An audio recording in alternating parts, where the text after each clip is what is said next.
देखो एक इम्पॉर्टेंट बात हम करते हैं, जैसे कि हमारे पास x की पावर y है, ठीक है। तो एसेंशियली ऐसी चीज़ों में, या फिर तुम्हारे पास कोई फंक्शन है y बराबर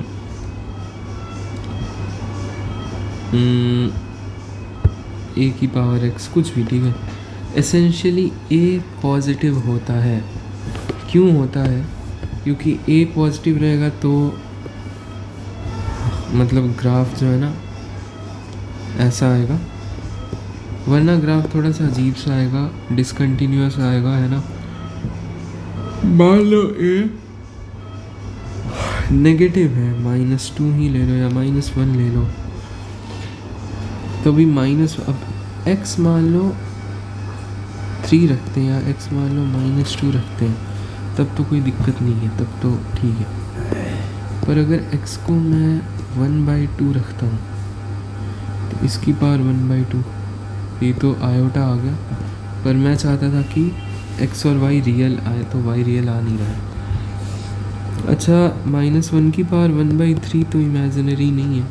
क्यों? क्योंकि मान लो ये है k और ये भी है k1 k2, तो k1 का स्क्वायर बराबर -1 आया, यहाँ k2 का क्यूब बराबर -1। किसी रियल नंबर का स्क्वायर नेगेटिव तो हो नहीं सकता, पर क्यूब तो हो सकता है नेगेटिव, इसलिए नेगेटिव नंबर की पावर 1/even, ये पूरा एक इमेजिनरी नंबर हो गया, ओके। तो इसलिए अब देखो एक सेकंड,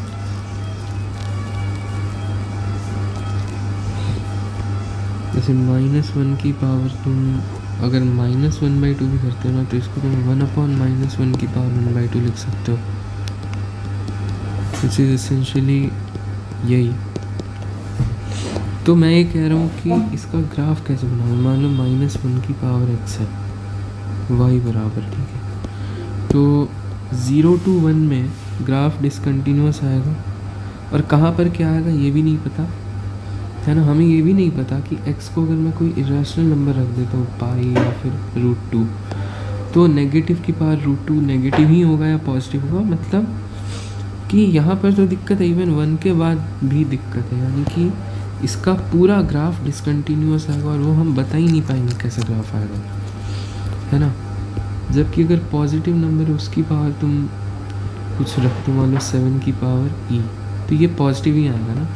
तो इसलिए y बराबर a की पावर x टाइप फंक्शन में a हमेशा पॉजिटिव होगा, तभी ये फंक्शन बनाया जा सकता है, ग्राफ प्लॉट किया जा सकता है, और एक फंक्शन होगा भी नहीं बताया जा सकता है, ओके। तो जब भी बेस में नेगेटिव आए तो तुम्हें सावधान हो जाना है। अच्छा, 0 भी नहीं हो सकता है, क्यों बता रहा हूँ कि 0 की पावर 1, 0 की पावर 2, 0 की पावर √3 कुछ भी रखो, ये तो 0 आएगा, है ना। बट अगर 0 की पावर 0 रखें तो ये है अनडिफाइंड। अगर 0 की पावर -1 रख दें या कोई भी नेगेटिव, तो इसको 1/0 की पावर पॉजिटिव लिख सकते हैं, अगेन अनडिफाइंड। तो इसलिए 0 भी नहीं रखते, हम सिर्फ पॉजिटिव नंबर्स रखते हैं, ताकि ग्राफ सबका सिमिलर आए, बनाया जा सके, है ना।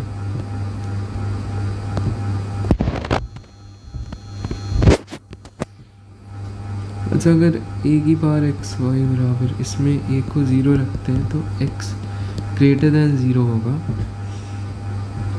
और तब हो सकता है, पर y इक्वल टू 0 ही आएगा फिर, एनी वैल्यू ऑफ x के लिए ग्रेटर दैन 0 के लिए।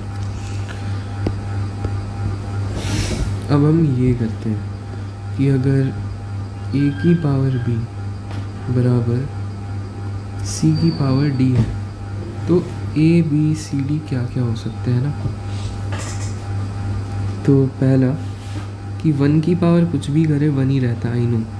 तो अगर a और c 1 हो जाए, then b and d belong to -∞ to ∞, यानी कि b और d कुछ भी रियल नंबर हो सकते हैं। अच्छा, यहाँ पे हम यही बात कर रहे हैं कि ये दोनों रियल होने चाहिए, ए की पावर बी एंड सी की पावर डी, तब हम निकाल रहे। अच्छा, फिर मेरे दिमाग में आया कि यार सेकंड केस, अगर ए और सी को -1 रख दिया जाए, कि मुझे पता है अगर -1 की पावर मैं इवन करूं तो ये 1 होता है ना, और -1 की पावर मैं ऑड करूं तो ये -1 होता है। तो एक बात बताओ, अगर ए और सी -1 है तो अगर मान लो बी हो गया इवन और डी हो गया ऑड, तब तो ए की पावर बी हो जाएगा 1 और सी की पावर डी हो जाएगा -1, तो ये दोनों इक्वल नहीं हो सकते। पर हाँ, अगर दोनों बी और डी दोनों इवन इंटीजर्स हो जाए तो 1 के बराबर होगा, या ऑड इंटीजर्स हो जाए तो -1 के बराबर होगा। तो अगर ऐसी बात है तो B and D are either even or odd, है ना। ये नहीं कि बी इवन हो जाए डी ऑड हो जाए ना, बी और डी या तो इवन हो या फिर बी और डी ऑड हो। बी एंड डी इवन हो और बी एंड डी ऑड हो। तीसरा मैंने सोचा कि 0 की पावर भी तो कुछ करेंगे तो सेम ही रहता ना, तो मान लो a बराबर c बराबर 0 हो जाए। अब मैंने कहा कि 0 की पावर 0 डिफाइन नहीं है और 0 की पावर कोई भी नेगेटिव डिफाइन नहीं है, then b and d greater than 0, b and d दोनों पॉजिटिव होने चाहिए। अच्छा, अब मान लो 1 -1 0 में से कुछ भी ना हो, ठीक है। ऐसा भी तो हो सकता है ना कि 2 की पावर b बराबर 2 की पावर c हो जाए।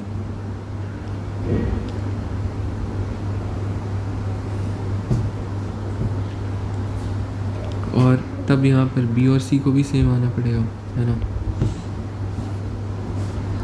अभी हम पहले बेस को कुछ रख रहे हैं, उसके कॉरेस्पॉन्डिंग पावर्स निकाल रहे हैं।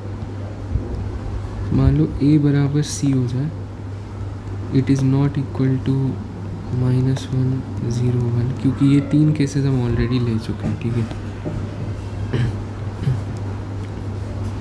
देन अब देखो यहाँ 2 की पावर भी तो b और c बराबर होनी चाहिए, पर अगर -2 की पावर b बराबर -2 की पावर c करते हैं तो as I already told you कि नेगेटिव की पावर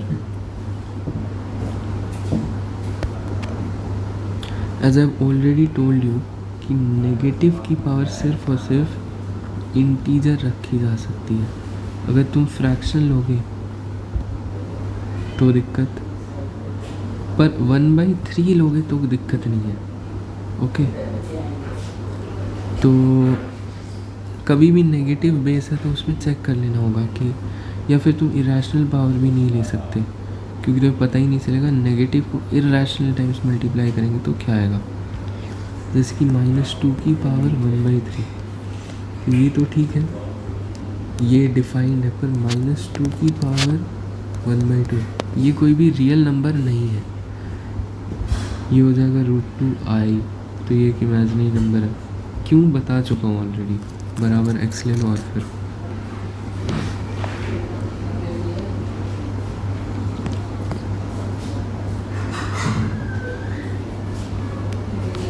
तो अगर a, c पॉजिटिव है देन b बराबर c होगा, ओके। अगर a, c नेगेटिव है देन मतलब तुम्हें चेक करना होगा कि b कहीं 1/2 तो नहीं, b कहीं √2 टाइप तो नहीं इरेशनल, या b कहीं बस, यानी कि b और c, b बराबर c belong to integer, okay. यहाँ पे सिर्फ b बराबर c था, कुछ भी हो सकता है, रैशनल इरेशनल, पर यहाँ पर इंटीजर होना ज़रूरी है।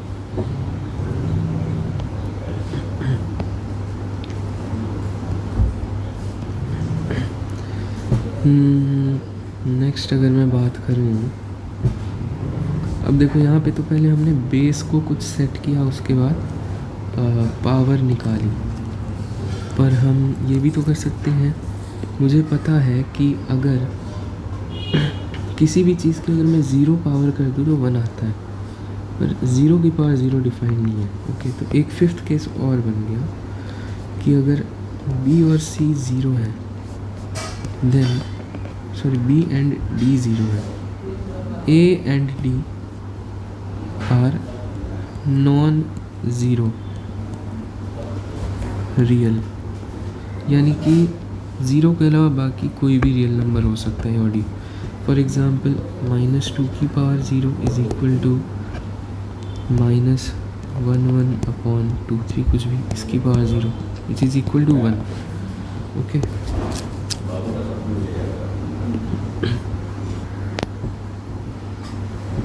तो ऑब्वियसली याद नहीं करना है, ये एक बार लिख के तुम्हें खुद से प्रैक्टिस करनी है। ऑल्सो अब बी और डी को कुछ सेट कर दिया, मान लो बी बराबर डी बराबर, ऐसा थोड़ी कि इवन बोल दोगे तो ए और सी कुछ भी हो सकता है, मतलब ऐसा नहीं है ना। तो मतलब ये 5 केसेस आ गए जनरल केसेस, और तुम्हें इन्हें पढ़ना है और तुम्हें फिर से देखना है कि भाई ऐसा क्यों हो रहा है, क्यों नहीं समझ नहीं आया तो फिर से देखना है और खुद से लिखकर समझना, उसके बाद क्वेश्चंस करेंगे। यहाँ पर एक और केस लेंगे, ठीक है, कि अगर b बराबर d हो जाए not equal to 0, then a and d क्या हो सकते हैं। तो a की पावर b है, c की power d, sorry a and c क्या हो सकते हैं, b और d क्या हो जाए, बराबर हो जाए, ये भी b ही हो जाए, ठीक है।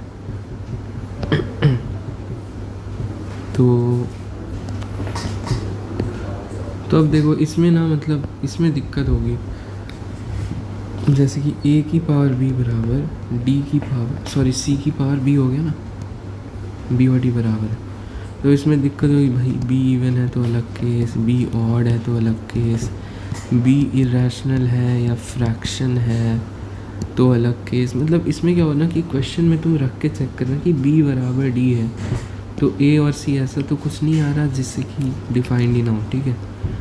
The a and c check करना होगा। अब देखो एक बार शॉर्ट में कि a की पावर b बराबर c की पावर d है ना, तो हम क्या क्या कर सकते हैं, तो इसके बारे में देखो। एक बार तो बेस को 1 रख दो, एक बार बेस को -1 रखो, एक बार बेस को 0 रखो, एक बार बेस को -1, 0 एंड 1 के अलावा और कुछ रखो, यानी कि a इक्वल टू c करो एक्सेप्ट दीज 3। फिर इसमें आएंगे 2 केसेस कि अगर पॉजिटिव है तो क्या, अगर नेगेटिव है तो क्या। अब बेस की बात, बेस को एक बार 0 रखा और बेस को एक बार नॉन ज़ीरो रखा। तो ये एक बार ढंग से पढ़ना और वीडियो देख सकते हो वापस। देखो ये क्वेश्चन जैसे जे में इसमें अगर आया, ऑब्वियसली आया हुआ है, तो क्या कर सकते हैं, बहुत सिंपल कि एक बार बेस को 1 रख के चेक किया तो equal to 1 which implies x बराबर प्लस या -1। अच्छा प्लस -1 मतलब -1 या +1। उसके बाद अच्छा एक और चीज़, अगर अच्छा जब बेस 1 है, बेस अगर 1 है यानी कि ये चीज़ 1 है, ऑब्वियसली ये दोनों बराबर है, ये भी 1 है, तो 1 की पावर कुछ भी रखो इट डजेंट मैटर। तो हमें यहाँ पे x बराबर +-1 पे पावर नहीं चेक करनी पड़ेगी भाई इवन ऑड है, नहीं 1 है तो बेस अगर 1 है तो पावर कुछ भी हो इट डजेंट मैटर, तो चेक नहीं करना। यानी कि x 1 और -1 दोनों ही आंसर होगा। आंसर को मैं ग्रीन से घेर देता हूँ या फिर हाईलाइट करेंगे, ये हमारा आंसर हो गया। और भी आंसर होगा अगर मैं बेस को -1 रखूँ तो एक्स क्या आ रहा है हमारा 0। ओके, अब देखो बेस अगर -1 है, ओके 0 नहीं है बेस, बेस तो -1 है, बेस क्या -1 की पावर कुछ भी तो नहीं रख सकते। As I already told you कि नेगेटिव की पावर 1/even नहीं हो सकती। ओके, नेगेटिव की पावर 1/even नहीं हो सकती, वरना रियल नहीं आएगा। अच्छा क्वेश्चन में देखो, क्वेश्चन में x रियल लिखा है ना, तो ये भी रियल और ये भी रियल, तो रियल की पावर रियल क्या हमेशा रियल है? वेल पता है यहाँ पर ना क्वेश्चन में एक और चीज़ लिखनी चाहिए थी कि ये और ये दोनों रियल है, यानी कि LHS RHS दोनों रियल है। खैर मीन्स का है तो खैर मान लो कि LHS और RHS दोनों रियल है, मतलब इमेजिनरी वैल्यूज़ में डील नहीं कर रहे हैं, वरना लिखा रहता कि हाँ ऐसा हो सकता है।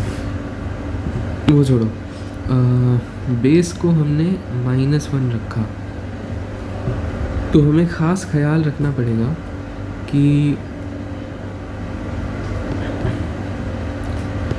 पावर या तो दोनों इवन इंटीजर हो या ऑड इंटीजर हो, है ना, या अच्छा मतलब ये देखो जैसे मैंने यहाँ पे लिखा ना कि अगर A और C -1 है तो B और D आर इधर इवन और ऑड, तो ऐसे कि -1 की पावर इवन तुम अगर 1/3 करो तो ये -1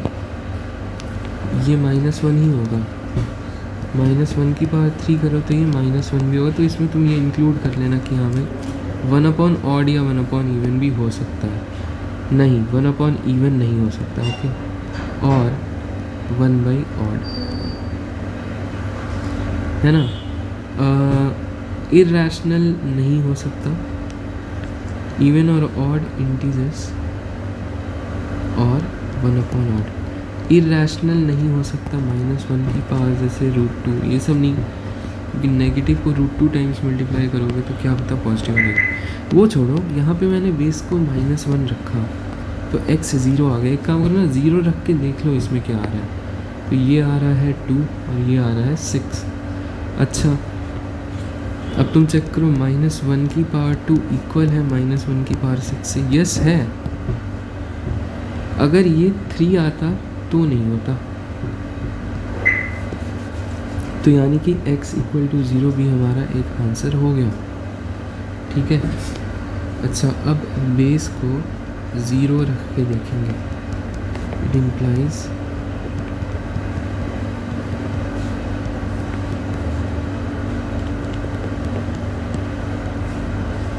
अब देखो बेस अगर 0 है तो क्या ध्यान रखना होता था, जो पावर आए वो पॉजिटिव आनी चाहिए, पॉजिटिव रियल नंबर, क्योंकि नेगेटिव रखें तो 1/0 हो जाएगा और 0 रखेंगे पावर तो भी अनडिफाइंड।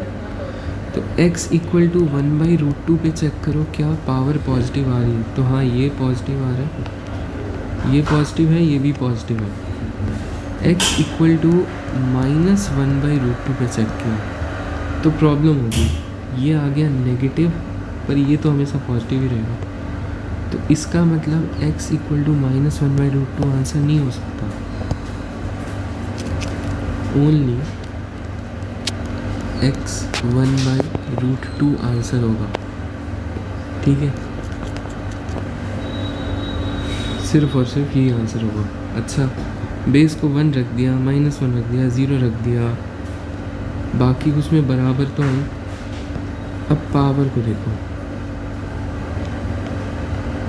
पावर को अगर तुम बराबर करो, पावर 1 बराबर पावर 2 अगर करो तो ये क्या आ रहा है, 5x + 2 बराबर x² + 6, यहाँ से क्या आया x² - 4x -5x + 4 0, तो यहाँ से x क्या आ जाएगा 4 और 1। अच्छा ये देखो x = 1 ऑलरेडी यहाँ पे आंसर में आ चुका है, तो x=1 को चेक मत करो, तुम्हें सिर्फ करना है x=4 को चेक। मैंने कहा कि अगर मैं x=4 यहाँ रखता हूँ तो ये कितना आ रहा है, मतलब आएगा तो बराबर ही,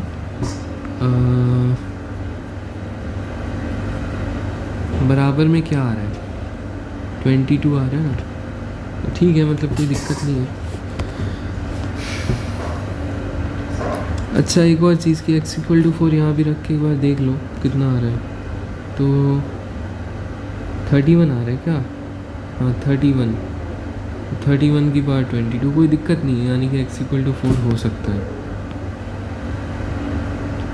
ऐसे भी x=4 तो एक पॉजिटिव नंबर है, तो कोई दिक्कत होगी नहीं, तो x=4 भी आंसर में आ रहा है मेरे भाई, तो ये भी हमारा आंसर होगा। और कोई केस तो बचा नहीं। अब तुम बोलोगे कि भाई इन दोनों पावर को ज़ीरो कर दो, ठीक है, तो ये तो कभी ज़ीरो हो ही नहीं सकता। ऑल्सो अगर ये दोनों ज़ीरो हो भी जाते, मान लो ये दोनों अगर ज़ीरो हो भी जाते तो फ़र्क क्या पड़ता, ये तो हमेशा बराबर ही है ना। उसमें और एक चीज़ करनी पड़ती, अगर ये दोनों ज़ीरो हो रहे हैं तो ये दोनों फिर भी बराबर तो हो ही रहे हैं ना, तो एक बार पहले बराबर वाले ही केस चेक कर लो। मतलब तुम मेरी बात समझ रहे हो, अगर मैं इन दोनों को ज़ीरो कर दूँ तो यानी कि 5x + 2 बराबर x² + 6 बराबर 0, तो मान लो इस पे कुछ x बराबर के आ जाता, मान लो, तो भी क्या फ़र्क पड़ता। हम अगर इसको मतलब हटा दें, हम बोले कि सीधा ये दोनों बराबर है, तो उसमें x= k वाला केस तो आ ही जाता ना, तो इसलिए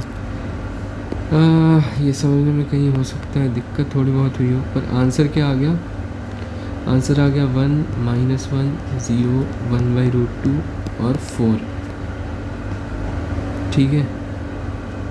ये क्या लिखा है मैंने,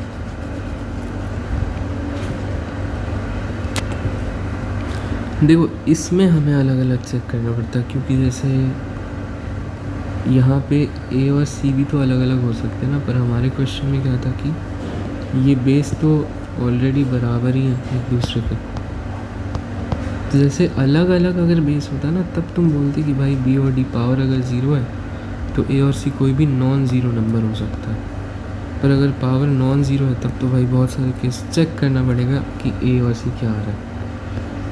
आई गेस तुम्हें ये क्वेश्चन समझ आ गया होगा, तो एक बार ये पेज देख लो, इसमें सब कुछ है। एंड ऐसा एक और सवाल हम करने वाले हैं,